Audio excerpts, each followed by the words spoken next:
Ce matin 6 août, Dieu nous fait grâce qu'on puisse se retrouver pour pouvoir honorer donc notre drapeau.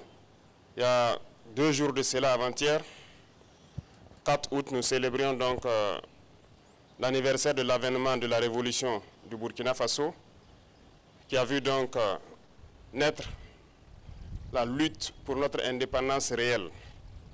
Le 4 août 1984, le Nord-Burkina Faso est né avec le drapeau que nous venons de monter, les armoiries, l'hymne national, tout a été changé. C'était un espoir de pouvoir donc donner un souffle nouveau à notre pays. C'était bien sûr à la veille du 5 août qui consacre donc la proclamation de l'indépendance qui nous a été donnée donc en 1960. Alors je souhaite que nous puissions travailler et faire en sorte que l'année prochaine, à cette même célébration, que nous soyons en train de consolider l'indépendance réelle que nous sommes en train de nous battre aujourd'hui pour acquérir. Que chacun s'y mette, parce que l'indépendance ne se donne pas, ça s'arrache. Et c'est cette lutte que nous sommes en train de mener actuellement. Depuis quelques semaines, je dirais de cela, il y a des rumeurs de tentatives de déstabilisation de notre pays. Et je pense que certaines presses sur la place ont aussi relaté certains faits. Alors, en tant que travailleur de la présidence, c'est un devoir de pouvoir vous donner l'information juste et que vous puissiez aussi informer d'autres personnes en retour. Et surtout pour votre gouvernement et votre sérénité dans le travail. En effet, depuis très longtemps, nous suivons effectivement une cellule dans un pays voisin qui est dirigée par des services de renseignement occidentaux, dirigés principalement contre notre pays. Et les opérations devraient principalement commencer en fin mai. Ça devait consister donc à une guerre de communication intense contre notre pays, ce que vous avez suivi. En plus de cela, il devait y avoir donc une guerre informatique également. Nos systèmes informatiques devraient être attaqués pour créer un blackout. En plus de ça, il y a une guerre économique souple et passive, qui ne dit pas son nom, que nous avons aussi su contenir. Plusieurs projets d'attaque de points sensibles ont été planifiés. L'autre phase, c'était donc des assassinats ciblés qui ont été aussi planifiés.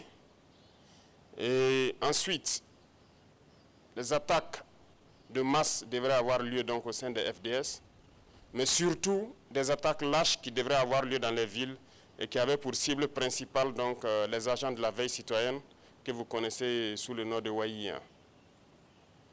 Donc nous avons suivi effectivement le déroulement de leur plan et l'assaut final devrait donc avoir lieu à travers un recrutement, si je peux dire ainsi, d'agents à l'intérieur donc de nos rangs. Donc de la guerre de communication jusqu'à tout ce que j'ai cité, nous avons essayé de contenir la situation. Certaines personnes ont été arrêtées dans cette subversion. Dans les projets d'attaque, environ une dizaine, malheureusement, de personnels FDS qui ont été arrêtés avec des complicités avérées en lien avec les terroristes, qui sont différents de ceux qui sont dans la subversion. Donc ces personnels étaient en lien avec les terroristes, les donnaient les informations nécessaires pour mener des attaques. C'est malheureux que ce soit des Burkinabés et encore des personnels de FDS, mais c'est le cas. En plus de ça, certains médias aussi ont relaté le fait que certains éléments des BIR ont été contactés. C'est vrai. Vous savez que les BIR sont le fer de lance de la lutte que nous menons actuellement. Tous ceux qui ont été approchés nous ont rendu compte et nous suivons la situation. C'est malheureux de vouloir rester à l'extérieur et de manipuler des soldats à l'intérieur pour faire ce que vous voulez. C'est insulter l'intelligence de nos soldats et tout le monde l'a compris. Je pense que ces officiers qui manipulent sont tous à l'extérieur et ils continuent de leur travail depuis l'extérieur. Ce n'est pas honorable pour un officier d'agir ainsi. Je pense que pour plus de dignité, ce serait bien qu'ils rentrent et qu'ils mènent eux-mêmes leur projet. et nous les attendons. C'est pour vous dire que nous suivons la situation et nous allons continuer de sévir et d'agir pour toujours maintenir le cap que nous avons donc pris, parce que c'est une lutte de longue haleine. Ce sont des événements qui ne vont pas manquer. Nous dérangeons beaucoup de gens, nous savons. L'indépendance, comme je vous l'ai dit, ça s'arrache.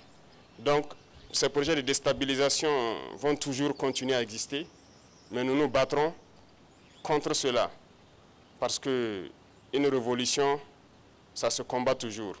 Mais une révolution aussi, il y a des gardiens qui maintiennent la révolution, et vous en faites partie.